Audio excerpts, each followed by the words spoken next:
Welcome to PSR news. ఆయన ఒక professor, ఒక సామాజికవేత్త, మంచి సేవావేత్త. ఆయన ఎవరు అనుకుంటున్నారా? ఆయనే అంగలకుదురు దుర్గా ప్రసాదరావు. ప్రస్తుతం మనం ఆయనతోనే ఉన్నాం. మరిన్ని విషయాలు ఆయన మాటల్లోనే అడిగి తెలుసుకుందాం. నమస్తే సార్. నమస్తే సార్, చెప్పండి మీ విద్యాభ్యాసం, మీ బాల్యం గురించి.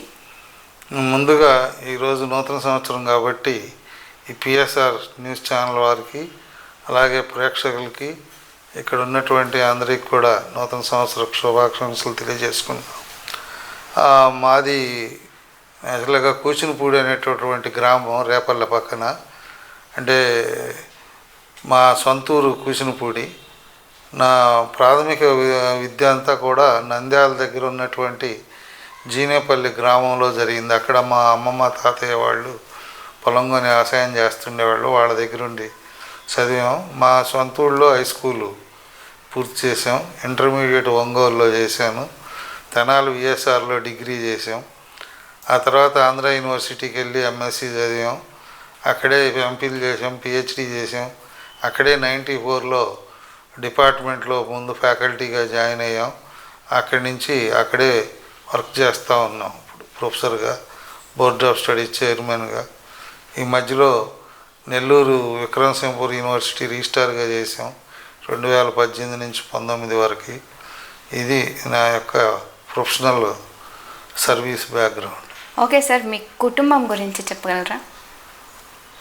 కుటుంబం అంటే ఇప్పుడు మా మిస్సెస్ వచ్చి ఐసిడిఎస్లో సిడిపిఓగా విజయవాడలో చేస్తుంది.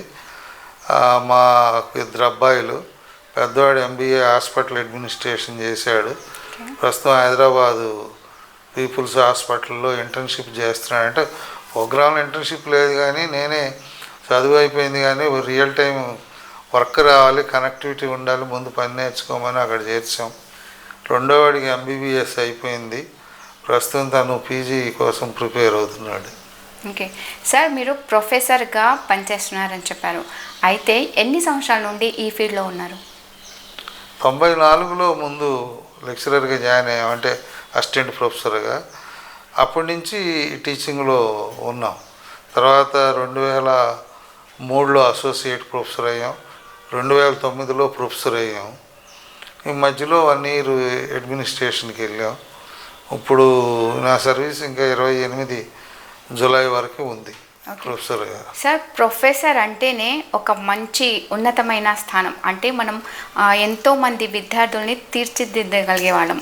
సో మీకు పిల్లలకి అంటే విద్యార్థులకి మధ్య ఇంటరాక్షన్ ఎలా ఉండిద్ది? అది బాగానే ఉంటుంది. అంటే నేను కొంచెం ఫ్రెండ్లీ నేచర్గానే ఉంటాను పిల్లలతో. కానీ మా స్కాలర్స్తో అయితే జనరల్గా స్కాలర్స్గా జాయిన్ అయితే మేము ఒక ఆటోమేటిక్ మా సొంత పిల్లల కిందే మేము వాళ్ళని ట్రీట్ చేస్తాం. అంటే స్టూడెంట్స్కి స్కాలర్స్కి తేడా ఏంటంటే, స్కాలర్స్ అంటే మా ఇంట్లో తిరుగుతుంటారు, మా ఇంట్లో తింటుంటారు, తిరుగుతుంటారు, వస్తుంటారు, మంచి చెడు కొద్దిగా సొంతం. మా పిల్లలు కూడా బాగా అన్నయ్య అక్కయ్య అంటూ తిరుగుతూ ఉంటారు. ఆ అటాచ్. ఇప్పటికి 22 మంది పిహెచ్డి చేశారు నా దగ్గర, 7 ఎంఫిల్ చేశారు. వీళ్ళంతా ఉన్నారు, ఇంకా కొంతమంది చేస్తున్నారు. అటాచ్మెంట్ ఉంటుంది బాగానే. సార్, న్యూక్లియర్ ప్రొఫెసర్ అంటేనే సైన్స్కి సంబంధించింది. మీరు దీని మీద ఏమన్నా పరిశోధనలు చేశారా? పరిశోధనలు చేయబట్టే 22 మందికి మనం పిహెచ్డి ఇవ్వగలిగాము, ఎంఫిల్ ఇచ్చాము, పేపర్లు. పిహెచ్డి 22 కాదు, 4 సార్లు నేను అబ్రాడ్ వెళ్ళాను. అంటే జపాన్ వెళ్ళాము, తర్వాత రష్యా వెళ్ళాము, యూకే వెళ్ళాం, యుఎస్ వెళ్ళాం, పేపర్లు ప్రజెంట్ చేసాము అక్కడ. ఇప్పుడు దాదాపు 127 పేపర్లు కానీ లేకపోతే కాన్ఫరెన్స్ పబ్లికేషన్స్ కానీ చేసాం. మేము ప్రాజెక్టులు చేసాము, ఒక 3 మేజర్ ప్రాజెక్టులు చేశారంటున్నారు కదా, ఎలాంటి ప్రాజెక్టులు చేశారు? అంటే ఒకటి మెటీరియల్ సైన్స్ చేసాము, ఒకటేమో ఎన్విరాన్మెంటల్ ఆస్పెక్ట్తో ఫిష్ పొల్యూషను, అందులో కంటామినేషను. అంటే ఫిష్ చాలా మంచి న్యూట్రిషన్స్ ఉన్నటువంటి ఫుడ్ ఐటము. సో దాంట్లో హెవీ మెటల్స్ మేము ఫైండ్ అవుట్ చేసి ఎంతవరకు కంటామినేట్ అవుతుంది అది చేసాము. అలాగే క్యాన్సర్ దాంట్లో కూడా ఈ కీమోథెరపీ వాటికి సంబంధించి చేసాము.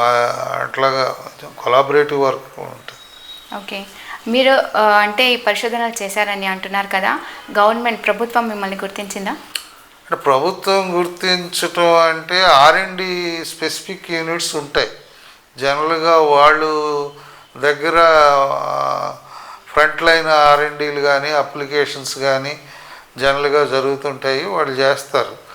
మనకి యూనివర్సిటీస్లో ఎట్లా ఉంటుందంటే బేసిక్ రీసెర్చ్ చేస్తాం మనం. జనరల్గా సైన్స్ అప్లైడ్ ఆస్పెక్ట్ కూడా ఎలిమెంటరీ లెవెల్లో ఉంటుంది. అంటే మనము ఆ ఫ్రంట్ లైన్ చేసే అంత రీసెర్చ్ మనం చేయలేదు. మనం చేసిందంతా కూడా ఏంటంటే అప్లైడ్ ఆస్పెక్ట్ ప్లస్ పిల్లలకి అసలు ఈ చదువుకిను రియల్ టైంకి ఎట్లా లింక్ అయ్యి ఉంటుంది ఏంటో. అయితే మాకు కూడా బెస్ట్ థీసిస్ అవార్డు వచ్చాయి, బెస్ట్ పోస్టర్ పేపర్ అవార్డులు వచ్చాయి, అలాంటివి కొన్ని వచ్చాయి. అంటే డిఫరెంట్ లెవెల్స్ ఉంటాయి అందులో. ఓకే సార్, మీ గురించి మేమైతే ఒక గొప్ప విషయం అయితే తెలుసుకున్నాము. మీరు ఒక మంచి ట్రస్ట్ని కూడా నడుపుతున్నారని చెప్పేసి, అసలు ఏంటి ఆ ట్రస్ట్ ఏంటి? అంటే మేము వైజాగ్లో ఉదుత్ తుఫాన్ వచ్చినప్పుడు ఆ చెట్లన్నీ పడిపోయినాయి. సో అప్పుడు మేము కొన్ని మొక్కలు తెప్పించి మున్సిపల్ స్కూల్లో ఇచ్చాము, అవన్నీ నాటించాము పిల్లలతో. అప్పుడు ఈ ట్రస్ట్ రిజిస్టర్ చేసాము. చేసిన తర్వాత మేము ఏంటంటే మున్సిపల్ స్కూల్లో పిల్లలకి నోట్బుక్స్ అవి డిస్ట్రిబ్యూట్ చేసాం. ఎందుకంటే టెక్స్ట్ బుక్స్ ఎలా గవర్నమెంట్ ఇస్తుంది చేసాము. అక్కడ కొంత అయిన తర్వాత గుంటూరులో కూడా మనం 2 years మున్సిపల్ స్కూల్లో పిల్లలకి నోట్బుక్స్ అవి ఇచ్చాం. తర్వాత మనకి ఏంటంటే మేజర్గా ఇప్పుడు షుగరు, బీపీ ఇలాంటివన్నీ దాదాపుగా అందరికి వచ్చేస్తున్నాయి సార్ ఏజ్ వచ్చేవారికి. అయితే దాని మీద అవగాహన లేకపోతే చాలా టెన్షన్ పడుతుంది. తర్వాత ఫర్దర్గా డిటీరియేట్ అవ్వడం, ఇంకా వేరే జబ్బులు రావడం, హెల్త్ పాడవడం, జనరల్గా లైఫ్ స్పాన్ తగ్గిపోవడం ఏం జరుగుతున్నాయి, పోతున్నాయి. బట్ అవి అవగాహన అయితే అంటే సింపుల్. అందులో తెలియాల్సింది ఏంటంటే ఏం తినొచ్చు, ఏం తినకూడదు, ఎంత తినాలి, ఎంత తినకూడదు, తర్వాత మనం ఎలాంటి కనీసం ఫిజికల్ ఎక్సర్సైజ్ ఉండాలి, ఇవి అవగాహన పెంచాలి. ఇది చదువుకోలేని వాళ్ళు లేదు అని అనుకుంటే తప్పు. కొంతమందికి ఉంది అవగాహన, చదువుకున్న వాళ్ళకి కూడా కొంతమందికి లేదు. అశ్రద్ధ, అజాగ్రత్త. కరోనాలో కొంతమంది చాలా అజాగ్రత్త వ్యవహరించటం వల్లనే పోయారు. కానీ కరోనా ప్రమాదకారి కాదని నేను చెప్పను, కానీ జాగ్రత్తలు అనేవి ఉండాలి. అట్లాగే ఈ డయాబెటిక్లో కూడా జాగ్రత్త లేకపోతే మనకి తెలిసేవారికి ప్రమాదం జరిగిపోద్ది. అవును, ఇప్పుడున్న జనరేషన్లో వచ్చేసి ఫుడ్ మీద అంటే టేస్ట్గా ఉంటే మనకున్న డిసీజ్ని కూడా పక్కన పెట్టేసి ముందు ఫుడ్ తినాలి, టేస్ట్ చూడాలి అన్న దాని మీద ధ్యాస పెట్టేస్తున్నారు. Ice cream, chocolate, cool drink, లేకపోతే పిజ్జా, పప్పు, బర్గర్, అవి పానీపూరి, లేకపోతే సమోసా, పకోడా, ఇవి కాదు, అవే ప్రమాదం. అసలు అవే ఆరోగ్యానికి హానికరము, శత్రువులు అవే. మనం ఏం తినాలి. అందుకని ఆ హెల్త్ అనేది ముఖ్యం. మీకు ఆరోగ్యంగా ఉంటే మీరు ఏదైనా పని చేసుకుంటారో ఇంకొంచెం ఆరోగ్యం వస్తుంది. దానికి సంబంధించి మనం ఏదైనా హ్యాపీగా ఉంటుంది. అందుకని ఆరోగ్య అవగాహనలు కానీ, అదేవిధంగా విద్యకు ఉన్నటువంటి ప్రాముఖ్యత ఏమిటి కానీ నేను చూస్తుంటాను. 1-2 సార్లు ఆటోలో మాట్లాడతాను, సార్ నేను పాలిటెక్నిక్ చదివేటప్పుడు లెక్క చేయకుండా అటు ఇటు తిరిగేసి ఇంట్లో వాళ్ళు చెబితే వినకుండా మానేశాను సార్. చివరికి అది అవ్వలేదు, ఇదిగో ఆటో నడుపుకున్నాను, ఇవాళ ఎంత ఏడిస్తే ఉంది, నా జీవితం అయిపోయిందండి. అలాంటి ఇంకో అతను కూడా అలాగే ఆటోలో నేను ఆటోలో కూర్చుంటే ఇంకెవరన్నా ఉంటే ఏమో, కానీ నేను ఒక్కడే ఉంటే మాత్రం మెల్లిగా అతనితో మాట్లాడి నువ్వు ఏం చదివావు, అసలు ఏం చేస్తున్నావు, నీ పిల్లలు మెల్లిగా లాగేస్తాం. అప్పుడు వాళ్ళ దగ్గర బయటకు వస్తుంది. అందుకని మనం ప్రధానంగా ఏంటంటే ఆరోగ్యం అనేది చాలా ప్రాధాన్యం. మనకి ఏం తినాలో తినకూడదో తెలిస్తే, ఎందుకు మన సీఎం గారే మనకు బెస్ట్ ఎగ్జాంపుల్ అండి. ఆయనకి లేదా ఆయనకి షుగరు, బీపీ 2 చాలా ఎక్కువగా ఉన్నాయి, కానీ 75 ఏళ్ల వయసులో కూడా ఆయన ఎంత ఆరోగ్యంగా పరిగెడుతున్నాడు. అంటే ఆయన ఏం తినాలో అదే తింటాడు, మిగతా తింటాడు, ఎంతవరకు తినాలో అంతే తింటాడు. ఎగ్జాంపుల్ మొన్న విజయవాడ వరదలో ఎప్పుడైనా ఆయన అసలు ఎప్పుడు కూడా చెత్త తినడు ఆయన. అంతా చిరుధాన్యాలు బేస్డ్ ఫుడ్డే తింటాడు ఆయన. మరి అది తెలియాలి. ఆరోగ్యంగా ఉండాలంటే అవేర్నెస్, అలాగే హెల్త్ మీద, ఎడ్యుకేషన్ మీద, అండ్ మన బాధ్యతాయుతంగా ఎలా మెసులుకోవాలి ఇవన్నీ చాలా అవసరం. ఆ ట్రస్ట్ ద్వారా మనం విద్యార్థులకి అవి కూడా అవగాహన కార్యక్రమాలు పెట్టాలని మేము అనుకుంటున్నాం. అంటే ట్రస్ట్లో మీరు ఈ పుస్తకాలు, ఈ బీపీ, షుగర్, ఆరోగ్యం పట్ల వీటి వరకే అవగాహన పెట్టాలి అని మీకు ఎందుకు అనిపించింది? అంటే వాటి వరకు అనే కాదు, యాక్చువల్గా మా దగ్గర బుక్స్ ఉన్నాయి, ఒక చిన్న మినీ లైబ్రరీ. అందులో అన్ని రకాల లైఫ్ స్కిల్స్ బుక్స్ ఉన్నాయి. తర్వాత హెల్త్ మీద ఎడ్యుకేషన్, అలాగే పర్సనాలిటీ డెవలప్మెంట్, ఇప్పుడు ఇవన్నీ కూడా ఉన్నాయి. లైఫ్ స్కిల్స్ అంటే ఇప్పుడు నేను గమనించింది ఒకటే, సరిగ్గా చదువుకోకపోయినా కూడా కొంతమంది పని చేయడం మొదలు పెడితే, కొంతమంది చూస్తే వాళ్ళ ఫ్యూచరే బాగుంటుంది. తర్వాత ఈ బాగా చదువుకున్నాడు అమాయకం అయిపోతున్నాడు, వీడికి ఎవరు ఉద్యోగం ఇస్తారో 10 ఏళ్ళు ఇచ్చినా చాలు ఉద్యోగంలో జాయిన్ అవుదాం అనుకుని పందానే. ఈ చదువుకున్నాడు, పని నేర్చుకొని ఉంటాడు, వాడే బాగా సంపాదిస్తున్నాడు. ఫర్ ఎగ్జాంపుల్, 10 ఏళ్ల వయసులో ఒక మెకానికల్ షెడ్లో జాయిన్ అయినాడు, 10 ఏళ్ళ వరకు 20 ఏళ్ళు వస్తుంది. ఇప్పుడు మీరు మెకానికల్ ఇంజనీరింగ్ చదివిన వాడిని తీసుకొస్తే ఆ 20 ఏళ్ళు 21 వయసుకి వీళ్ళిద్దరికీ పెడితే డబ్బులు ముందు ఈ మెకానికే ఎక్కువ సంపాదిస్తాడు. ఆ షెడ్లో వాడికి ఒక 20 ఏళ్ళు 25 ఏళ్ళు ఇస్తారు. ఇప్పుడు ఇతని దగ్గర తీసుకోరు, ఎందుకంటే ఈ థియరీ చదువుతాడు కానీ ప్రాక్టికల్ తెలియదు. మన ఎడ్యుకేషన్కి అది చాలా డ్రాబ్యాక్. మీరు చూడండి, ఇప్పుడు మెడికల్ కాలేజీ హాస్పిటల్ లేకుండా ఇస్తారా? ఎఫిలియేషన్ హాస్పిటల్ లేకుండా ఎవరు? మరియు మెకానికల్ ఇంజనీరింగ్కి ఒక మ్యానుఫ్యాక్చరింగ్ ఇండస్ట్రీ లేకుండా మరి ఎందుకు ఇచ్చేస్తున్నారు మెకానికల్ పర్మిషన్? సో ఒక మ్యానుఫ్యాక్చరింగ్ ఇండస్ట్రీ కానీ, లేదా అసెంబ్లింగ్ యూనిట్స్, ఆ రియల్ టైం లింకింగ్ లేకుండా మరి వీళ్ళకైతే పర్మిషన్ ఇచ్చేస్తున్నారు. ఏదో టేబుల్ టాప్ ఎక్స్పెరిమెంట్ చేయటం కాదు కదా, రియల్ టైంకి వచ్చారు. అట్లాగా అదర్ దాన్ మెడికల్ మీరు ఎడ్యుకేషన్ ఏది చూసుకున్నా చదువుకి రియల్ టైం ఎక్స్పోజర్కి లింక్ లేకుండా ఉంది. అందుకని ఇప్పుడు ఇవాళ స్కిల్స్ లేవు అంటూ మళ్ళీ స్కిల్ డెవలప్మెంట్ అని పెడుతున్నారు. ఆ స్కిల్ కూడా ఆప్టిమమ్ లెవెల్స్కి ఏమి ఉండట్లేదు, ఏదో టెంపరీ అరేంజ్మెంట్ టైప్లో నడుస్తుంది. ఆఫ్ కోర్స్ ఇప్పుడు జనాభా కూడా ఎక్కువ, జనాభాకు తగ్గట్టుగా ఉద్యోగాలంటే అయ్యే పరిస్థితి కాదు. రకరకాల యాంగిల్స్ ఇందులో. అంతేకాకుండా సార్, మీరు సొంతంగా చాలామందికి సేవ చేశారని చెప్పేసి కూడా మేము విన్నాము. అసలు ఎందుకు చేయాలనిపించింది? అంటే మేము చదువుకుంటున్నప్పుడు చూసాము, అంటే మేము ఏదో పట్టుదలగా చదివి ఒక రేంజ్కి వచ్చాము. కొంతమంది రావాలనుకుంటున్నా కూడా వాళ్ళకి వెనకాల ఎంకరేజ్మెంట్ లేక రాని వాళ్ళు కొంతమంది. తర్వాత వాళ్ళకి మనం ఒక ఇన్స్పిరేషన్, ఒక మోటివేషన్ ఇస్తే వాళ్ళు ఉత్సాహంతో ముందుకు వచ్చేది ఒకటి. కొంతమందికి అవగాహన లేకపోవటం ఒకటి. వీటన్నిటి వల్ల ఇప్పుడు మనం నలుగురికి సహాయపడితే వాళ్ళు గ్రో అవుతారు కదా. అందుకని మనం చేస్తాం. మన వృత్తే ఇప్పుడు ఉపాధ్యాయుడు అనేవాడు ఒక రోల్ మోడల్ సొసైటీలో. అంటే 10 మంది బాధ్యతాయుతమైన వాళ్ళని తయారు చేయడమే మన పని కదా. అది అందుకని మనం చేసాం. రేపటి పౌరుల్ని తయారు చేసేది ఉపాధ్యాయుల చేతిలోనే ఉందని చెప్పేసి కరెక్ట్గా మీరు నెరవేర్చి చూపిస్తున్నారు.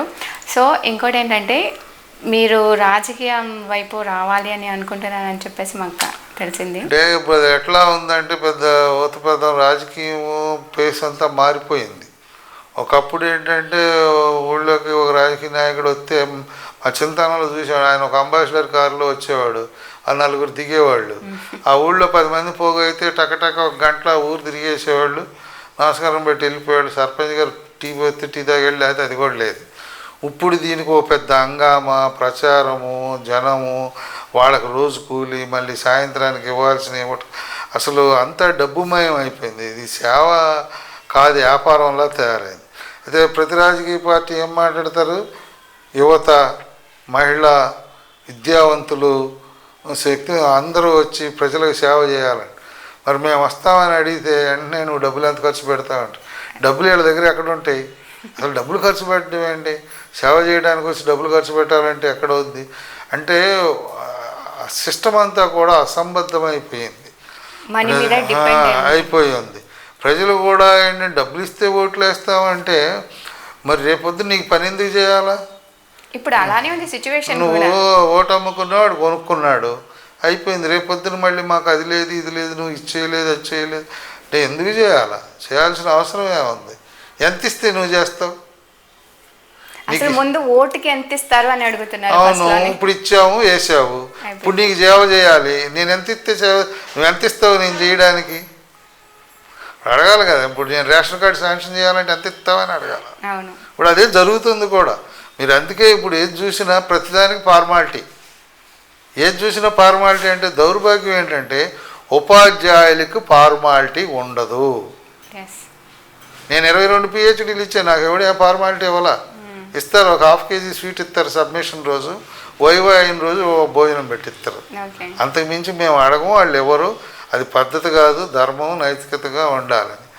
మరి లైఫ్ టర్నింగ్ డిగ్రీలు PhD అంటే అలాంటి ఇద్దాం. లేకపోతే 2 hours కంటెస్ట్ 120 minutes నిలబడి పాఠం చెప్తాం, అది ఎంఫిల్ ఇస్తాం, పిల్లల్ని ఎంతో ప్రేమ చూస్తాం, మాకేం ఫార్మాలిటీలు ఉండవు. మరి ఇదే టీచరు ఏ దీనికి వెళ్ళినా అన్ని ఫార్మాలిటీ ఇవ్వాల్సిందే. మరి అందుకే చెప్తుంటే నేను మా పిల్లలకి, రేపు మీరు భవిష్యత్తులో ఒక స్థాయి కలిగిన స్టేజ్లో ఉంటే మీరేమన్నా చేసుకోండి, ఉపాధ్యాయుల వరకు మాత్రం డబ్బులు అడగవాకండి అని చెప్పాను. సూపర్. టీచర్స్ని మాత్రం డబ్బులు అడగవాకండి, ఎందుకంటే బల్ల కింద వాళ్ళకి డబ్బులు ఉండవు, బల్ల మీద డబ్బులే ఉంటాయి వాళ్ళకి. వాళ్ళు చేసిన దానికి అందరికీ జీతంతో పాటు 2వ జీతం కింద వస్తుంది, మనకు రాదు. కాబట్టి వాళ్ళ వరకు మీరు కొంచెం చూడండి అని చెప్తాం. అని మనం ఏం చేస్తాం, ప్రసిద్ధి అంతా మారిపోయింది.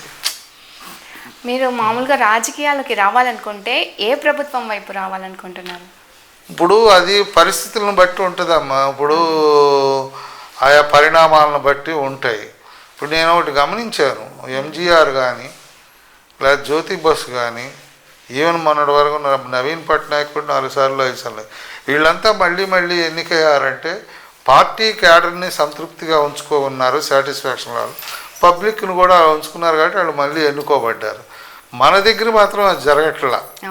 ఎవరు వచ్చి కూర్చున్న తర్వాత పార్టీని పార్టీ క్యాడర్ని సంతృప్తిగా ఉంచలేకపోతున్నారు.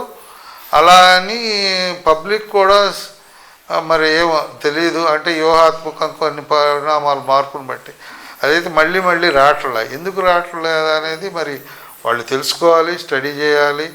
పాలన ఒక్కటే సరిపోదు. బాగుంది అని నేను బ్రహ్మాండంగా చేశాను, అది కట్టాను ఇది కట్టాను ఇది తెచ్చాను, ఇది నీగా చేసావు బాగానే ఉంది, కానీ ఎన్నుకోవడం పరిణామాలు. ఇప్పుడు పార్టీ క్యాడర్ హ్యాపీగా ఫీల్ అవ్వాలి. ఎందుకు ఫీల్ అవ్వదు?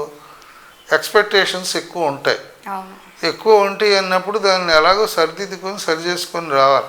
ఎందుకంటే ఇప్పుడు సైన్యాన్ని నడిపించి సైన్యాధ్యక్షుడు యుద్ధం చేసి యుద్ధంలో గెలిచి వెళ్ళి రాజు ఈ సైన్యాధ్యక్షుడు రాజు అయ్యి కూర్చుంటే మరి ఈ సైన్యాన్ని పట్టించుకోకపోతే ఏమవుద్ది? నెక్స్ట్ ఇంకోడు వచ్చి దండెత్తుతాడు, అప్పుడు చల్లా చెదురైపోద్ది పరిస్థితి. ఈ సైన్యాన్ని నువ్వు కాపాడుకోవాలి. అలాగే ప్రజలు కూడా సంతృప్తిగా ఉండేటట్టు ప్రజా తిరుగుబాటు లేకుండా చూసుకోవాలి. బట్ ఆ క్యాడర్ను మరి సంతృప్తిగా ఉంచలేము. దాంట్లో చాలామంది ఏం ఉండదు. మీరు ఒకసారి కలిసి భుజం మీద చెయ్యెత్తే చాలా హ్యాపీగా ఫీల్ అయ్యేవాళ్ళు బోడు మంది. మనమేమో కలవడానికే టైం ఉండదు. ప్రాబ్లం అది. యాజ్ ఎ ప్రొఫెసర్గా మీరు అంటే ఒక ఫుల్ ఎడ్యుకేటెడ్ పర్సన్, గత ప్రభుత్వానికి ఈ ప్రభుత్వానికి మీకు డిఫరెంట్ ఏమనిపిస్తుంది? అందులో డౌట్ ఏం లేదు. ఖచ్చితంగా ఈ 6 నెలల పాలన వాళ్ళతో వీళ్ళతో పోల్చుకుంటే చాలా తేడా ఉంది, బాగానే ఉంది. పాలన వరకు జనరల్గా ఇబ్బంది. ఇప్పుడు తెలుగుదేశం పార్టీ 14-19లో కూడా అడ్మినిస్ట్రేటివ్ మ్యాటర్లో పెద్ద ఇబ్బంది ఏం లేదు, బాగానే చూసేవాళ్ళు. అంటే మనం కూడా ఏంటంటే మాటల కన్నా పని చేయాలి, పని చేస్తున్నారు వాళ్ళు. కొంచెం ఎక్కువ మాట్లాడుతున్నాం అనేది కూడా జనంలో రాకుండా చూసుకుంటూ బ్యాలెన్స్ చేసుకుంటూ చేయాలా. ప్లస్ పని ఒక్కటే చేసాము అనుకుంటే సరిపోదు కదా. ఇప్పుడు పార్టీ కార్యకర్త 5 ఏళ్ళు ప్రతిపక్షంలో ఎన్నో ఇబ్బందులకు గురవుతాడు. వచ్చిన తర్వాత రూలింగ్కి వచ్చాక తనకేదో అలాంటి వాళ్ళు మనం పట్టినట్టు. మీరు ఎమ్మెల్యేలు పట్టించుకోవాలా అని అనొచ్చు. మనం ఎమ్మెల్యే పట్టించుకుంటాడు, ఎమ్మెల్యేతో ఒకటితోనే కాదు కదా. మరి చాలా యాంగిల్స్ ఉంటాయి, రకరకాలు ఉంటాయి, కార్యకర్తలు అన్నీ వీళ్ళందరూ ఉంటారు. చూడాలి. చాలా బ్యాలెన్సింగ్ ఉంటుంది. ప్రాంతం ఉంటాయి, సామాజిక వర్గాలు ఉంటాయి, వివిధ హోదాలు ఉంటాయి, లబ్ధి పొందిన అంటే వర్గాలు ఇప్పుడు ఉంటాయి. ప్రజలందరూ గత ప్రభుత్వంలో ఎక్కువగా పథకాల మీద డిపెండ్ అయి ఉన్నారు. ఇప్పుడు ఏంటంటే చంద్రబాబు గారు పథకాలు ఎక్కువ దృష్టి పెట్టకుండా అభివృద్ధి వైపు దృష్టి పెడుతున్నారు. ప్రజలైతే డబ్బులు ఇవ్వట్లేదు అని అంటున్నారు. అంటే ఈ రెండింటికి మధ్య వ్యత్యాసం ఏంటి? పబ్లిక్ దృష్టిగా ఆయన పథకాలు పెద్ద పథకాలు ఏం కాదు, పేర్లు మార్చాడు అంతే. పేర్లు మార్చాడు, లేకపోతే అమలు చేసే రూట్ మార్చాడు. అంతకు మించి పెద్ద చెప్పుకోవడం ఏమీ లేదు. ప్లస్ ఆ పథకాలు కూడా అన్నిసార్లు అనుకున్నట్టుగా అమలు అవ్వాలి. అక్కడ బయటకు చూపించింది ఒకటి, రియల్గా జరిగింది ఒకటి. పథకాలు అని అంటే నిజంగా సంక్షేమం ఎవరికి అవసరమో వాళ్ళకే ఇవ్వాలి. కానీ ఆ యాంగిల్లో వస్తే మరి వీళ్ళు రాగానే సామాజిక పెన్షన్ పెంచారు, మరి వికలాంగులది డబల్ చేశారు, 6,000 వేశారు, అట్లా అన్నీ పెంచారు. మరి అందరికీ ఇళ్ళకెళ్ళి ఇళ్ళే ఇస్తున్నారు. మరి మిగతా వాటికి కూడా డబ్బులు ఏటికి ఇవ్వాలో వాటికి ఇస్తున్నారు. కాకపోతే ఏంటంటే వాళ్ళు వచ్చే రెవెన్యూని పోగొట్టుకున్నారు, వీళ్ళు రెవెన్యూని జనరేట్ చేస్తున్నారు. ఓకే, ఒకవైపు రెవెన్యూ జనరేట్ చేస్తానే ఒకవైపు పథకాల వైపు కూడా దృష్టి సాధిస్తున్నారు. అదిగాక చంద్రబాబు నాయుడు గారు చాలా ఎక్స్పీరియన్స్ పర్సన్ కాబట్టి ఐటీ ఫీల్డ్ నుండి నారా చంద్రబాబు నాయుడు గారు కానీ ఇప్పుడు పవన్ కళ్యాణ్ గారు కానీ అందరూ ఈక్వల్గా చక్కగా మంచి నాయకులే దొరికారని చెప్పేసి అనుకుంటున్నా. కరెక్టేనా? వాళ్ళు అంటే ఒక విజను, ఒక ప్లానింగ్ సిస్టమ్ ఉన్నటువంటి వాళ్ళు. యాక్చువల్గా ఉప ముఖ్యమంత్రి అంటే ఏం చేస్తారు? ఎవరైనా హోమో, ఫైనాన్స్, రెవెన్యూ ఇలాంటివి తీసుకుంటారు. కానీ పవన్ కళ్యాణ్ ఎతికి పంచాయతీ, తర్వాత ఇది పొల్యూషను, తర్వాత ఫారెస్టు, అంటే అవన్నీ కూడా ప్రజలకి డైరెక్ట్గా లబ్ధి పొందే సేవ చేసే వింగ్లు ఎన్నుకున్నాడు. ఆయన అలాగే శ్రద్ధ పెట్టి చేస్తున్నాడు, శ్రద్ధ తీసుకొని బాగా చేస్తున్నాడు. పవన్ కళ్యాణ్లో మనం ఆ మాత్రం అసలు అనుకోలే, కానీ చాలా బాగానే ఉంది. ఇంకా బాబు గారు అంటే అది ఊహించిందే, కానీ బాగా చేస్తున్నారు. అడ్మినిస్ట్రేషన్ వైజ్ పెద్ద ఇబ్బంది ఏం లేదు, పబ్లిక్ ఏం పెద్ద ఇబ్బంది ఏం ఫీల్ అవ్వట్లే. కాకపోతే ఏంటంటే ఇది అందరికీ ఎక్స్పెక్టేషన్స్ ఉంటాయి, దాన్ని బ్యాలెన్స్ చేయాలా. ఇందులో కొన్ని ప్రయోజనం పొందిన వర్గాలు ఉంటాయి, పొందిన వాటిల్లో కూడా పార్టీతో సంబంధం లేని వాళ్ళు పొందుతున్నారని కొంతమందికి కొంత ఉంటుంది. కొంతమంది ఏమో వాళ్ళే ఎక్కువ కాంపిటీషన్ ఉండి, ఇప్పుడు కొంతమందికి ఏంటంటే 4-5 సార్లు ఎమ్మెల్యే అయినా మంత్రి రాదు. కొంతమంది ఫస్ట్ టైం ఎమ్మెల్యే మంత్రి అయిపోతుంటారు. దానికి ప్రాంతాలు, పరిణామాలు, సామాజిక వర్గాలు ఇవన్నీ కూడా లెక్కలో ఉంటాయి. మరి అవన్నీ మనం చెప్పలేము. అలాగే అసలు లబ్ధి పొందిన వర్గాలు కూడా కొన్ని ఉన్నాయి. మరి వాళ్ళు ఓట్లు వేస్తున్నారు కదా, వాళ్ళకు కూడా ఇప్పుడు ప్రజాస్వామ్యం అంటేనే ప్రజల నుంచి ఎన్నుకోబడేవాడు, మరి ఆ ప్రజల నుంచి కూడా రావాలి కదా, మరి వాళ్ళ గురించి ఎవరు ఎట్లా ఉంటాయి. మరి సార్ ఇంతకుముందు మీరు చెప్పారు గవర్నమెంట్ అంటే మనం ఏమైనా పని చేయించుకోవాలంటే డబ్బులు కట్టాల్సిందే అని చెప్పేసి. అసలు మనము రాజకీయాల్లోకి వెళ్ళాలంటేనే ముందు ఏ గవర్నమెంట్ జాబ్ తీసుకోవాలంటే క్వాలిఫికేషన్ చూస్తున్నారు, కానీ రాజకీయాల్లోకి వెళ్ళాలంటే క్వాలిఫికేషన్ ఏం చూడట్లేదు, డబ్బులుంటే చాలు అని అంటున్నారు. మీ ఒపీనియన్ ఏంటి? అదే కదా మన దురదృష్టం. ఇప్పుడు ఉద్యోగం రావడానికైతే క్వాలిఫికేషన్. ఇప్పుడు ఇది ఎట్లుంటుందంటే ఒక సిద్ధాంతం నేను విన్నాను, ఏమిటంటే బాగా చదువుకున్నాడేమో ఉద్యోగం అవుతాడు, అంతంత మాత్రంగా చదువుకున్న వాళ్ళేమో ఇది ఇన్స్ట్రక్షన్స్ ఇచ్చి పైనుండి గైడ్లైన్స్ చేసేవాళ్ళు. తర్వాత మిడిల్ లెవెల్లో చదువుకున్నాడేమో రాజకీయ నాయకులు అవుతాడు, 5వ తరగతి తప్పినాడేమో స్వాములు అవుతారు. సో స్వామీజీలంతా ఎవరయ్యా అంటే వాళ్ళు ఒక డిజైన్డ్ రూపంలో ఉంటారు, కొంత ఏదో నేర్చుకుంటారు. వాళ్ళు చేసేదాన్ని వీళ్ళందరూ వాళ్ళ దగ్గరికి వెళ్ళి కాళ్ళకు మొక్కి వాళ్ళ ఆశీస్సులు తీసుకొని వాళ్ళు చెప్పినట్టు విని, వాళ్ళు ఎక్కడ మునకేయమంటే అక్కడ మునకేసి వాళ్ళు చెప్పింది వాళ్ళని పాటిస్తారు. వీళ్ళు వచ్చి నిర్ణయాలు చేస్తారు. ఈ నిర్ణయాలు చేసిన వాళ్ళని అమలు చేసేవాళ్ళు ఐఏఎస్లు, ఐపీఎస్లు. అంటే ఏదొచ్చి ఎవరికి చెబుతున్నారు ఏంటి అనేది తెలియదు. మరి అట్లా ఉన్నాయి. అందుకని ఏంటంటే ఏ క్వాలిఫికేషన్ లేనిది ప్రజా బలము, ప్రజా ఇష్టం, లేకపోతే ప్రజల యొక్క ఆమోదం ఉన్నాడే నాయకుడని ఆ రోజు చెప్పారు. ప్రజా ఆమోదం ఉన్న నాయకుడు అంటే ఈరోజు ప్రజా ఆమోదం కాదు, ప్రజా ఓటుని ఎవరు ఎంతమంది ఎక్కువ పెట్టుకోగలరో వాళ్ళే నాయకుల్లాగా తయారైపోయింది. ఈ సిస్టమ్ కూడా మారాలని చెప్పేసి కోరుకుంటున్నారు కదా. ప్రజలు ఒకటి విస్మరిస్తున్నారు. వాళ్ళు నీకు ఎంత ఇస్తారు? ఓటుకి 5 ఏళ్ళు ఇస్తారా? ఇప్పుడు మ్యాక్సిమం 10 ఏళ్ళు ఇస్తారా? 10 ఏళ్ళు కూడా ఇచ్చారు. తులం బంగారం ఇచ్చారు తెలంగాణలో. ఎంతనే ఇవ్వని నువ్వు వాడికి ఒక లైసెన్స్ ఇచ్చేసావు. 5 సంవత్సరాల్లో నీ మీద వాడు ఎంత దోపిడీ చేస్తున్నాడో నువ్వు లెక్క కట్టుకున్నావా? నువ్వు లేచి పళ్ళుదోమ పేస్టు, బ్రష్, ఆ తర్వాత సబ్బు, ఎయిర్ ఆయిల్, లేచిన దగ్గర నుంచి పడుకునే వరకు నువ్వు కొనే అన్నిటికీ ట్యాక్స్ కడతావు. అన్ని ట్యాక్సులు వస్తాయి. ప్రభుత్వ ఆదాయమే ప్రజల నుంచి వచ్చే ట్యాక్స్ అనేక రూపాల్లో. ఏదో కానీ లేకపోతే వెహికల్ ట్యాక్స్ కానీ, హౌస్ ట్యాక్స్ కానీ, ఇంకోటి కానీ మీరు కట్టినవి అన్నీ అక్కడికి వెళ్తాయి. ఆ డబ్బులు అన్నీ తిరిగి ప్రజలకే పెట్టాలి మరి ప్రభుత్వ పరంగా. మరి వాళ్ళు నీ మీద ఊరిక ప్రేమతో డబ్బులు ఇచ్చి నీ ఓట్లు కొన్నారా? కొనరు కదా. మరి ఇందులో నువ్వు జస్ట్ 10% నువ్వు కరప్షన్ లెక్కేసుకున్నా నువ్వు 5 ఏళ్లలో నువ్వు ఎంత కడతావు? అందులో 10% ఎంత అవుద్ది? ఇదంతా దోపిడీకి వెళ్తే నా నుంచి ఎక్కువ దోపిడీ చేస్తున్నానా, వాళ్ళ దగ్గర నుంచి నేను ఎక్కువ తీసుకుంటున్నాను అనేది ఉండాలి కదా. ఆ 10% పోకుండా చిత్తశుద్ధిగా చేసే వాళ్ళని నువ్వు ఎన్నుకుంటే నువ్వే ఎక్కువ ప్రయోజనం పొందుతావు.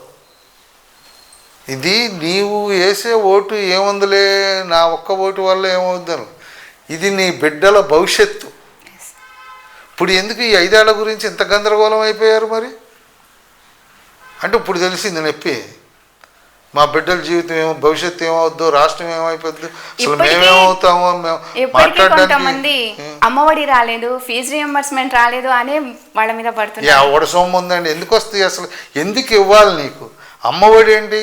అమ్మఒడి రాదు, రాకూడదు కూడా.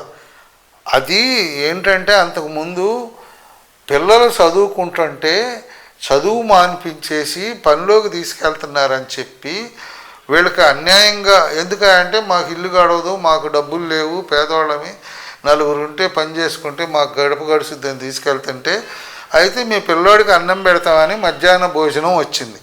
అందుకని వాడి భోజనం ప్రభుత్వమే పెట్టింది. ఆ తర్వాత కూడా మీరు పుస్తకాలు లేవంటే పుస్తకాలు, డ్రెస్సులు లేవంటే డ్రెస్సులు ఇస్తున్నారు. సో ఏదైనా మీ బుద్ధులు చెప్పించుకోవడానికి, మీ పిల్లలు చదువుకోవడానికి అవసరమైనటువంటి అన్నీ కూడా ప్రభుత్వం సమకూరుస్తూ మొదలుపెట్టింది. వాళ్ళు అన్నీ పెట్టారు, మనం తెలియాలి. మనము ప్రభుత్వం అందించే సేవల్ని, సర్వీసెస్ని వినియోగించుకోకుండా మోజుబడి అటు పోతే అలాగే ఉంటుంది. దానివల్ల ఏమవుతుంది, మళ్ళీ ప్రభుత్వం కాంపిటీషన్ వచ్చి సరేలే అని మళ్ళీ ఫీజులు కట్టడం మొదలుపెట్టారు. కాబట్టి నీ పిల్లలకు ఫీజు స్కూలుకి కట్టాలి, కానీ నీ ఒళ్ళో వేయటమేంటి?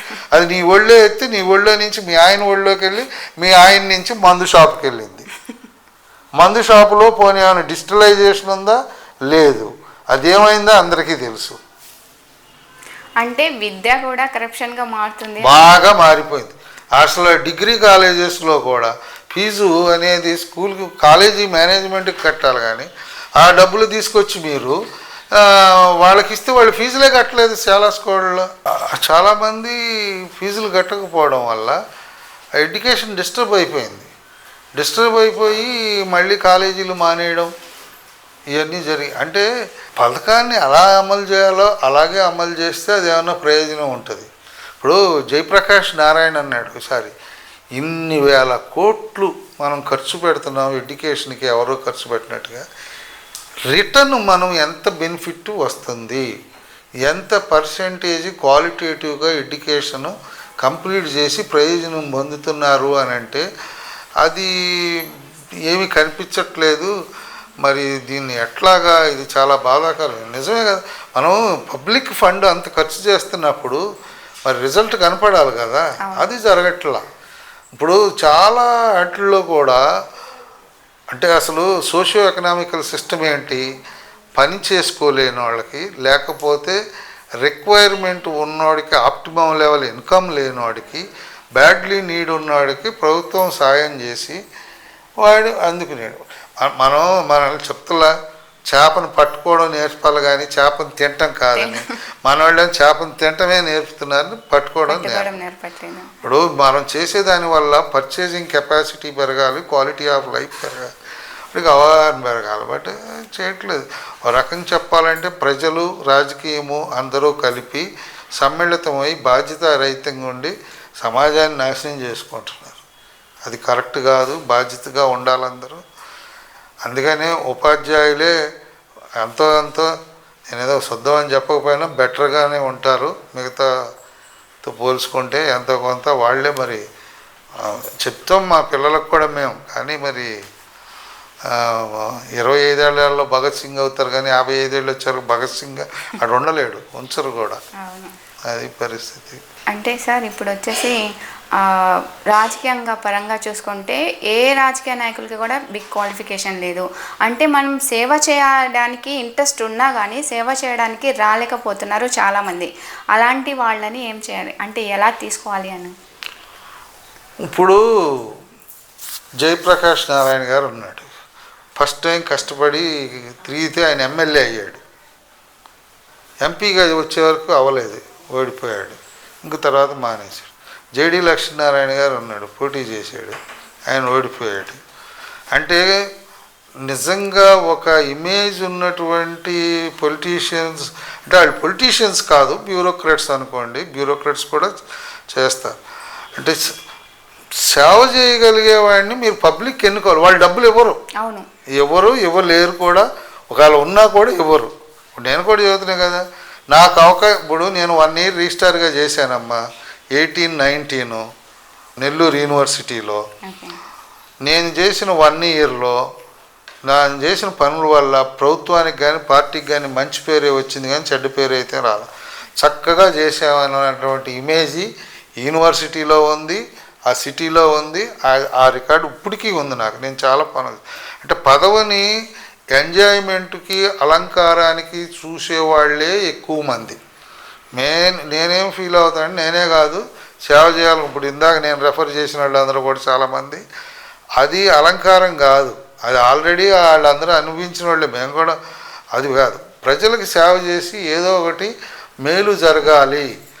ఏవైతే ఇష్యూస్, ఇప్పుడు నేను ఆ రోజు యూనివర్సిటీకి వెళ్ళేటప్పటికి చాలా గొడవలుగా, చాలా గందరగోళంగా, రోజు ధర్నాలు రప్చడితో ఉన్నది. 4-3 నెలల్లో మొత్తం సరిచేసాను. సో 1 yearలో ఎక్సలెంట్ చేసే ఈ రోజుకి వాళ్ళు చాలా హ్యాపీ. వాళ్ళే కాదు, లోకల్గా ఉన్న అప్పటి నాయకులు ఈ రోజుకి వాళ్ళు హ్యాపీ నా వరకు. ఎందుకంటే నేను బాధ్యతగా చేసాను. నేను పనికి ముందుంటాను. ఎంజాయ్మెంట్ కాదు, మనం వెళ్ళిందే వాళ్ళకి పని చేయడానికి. పని చేయకుండా ఎలాగా?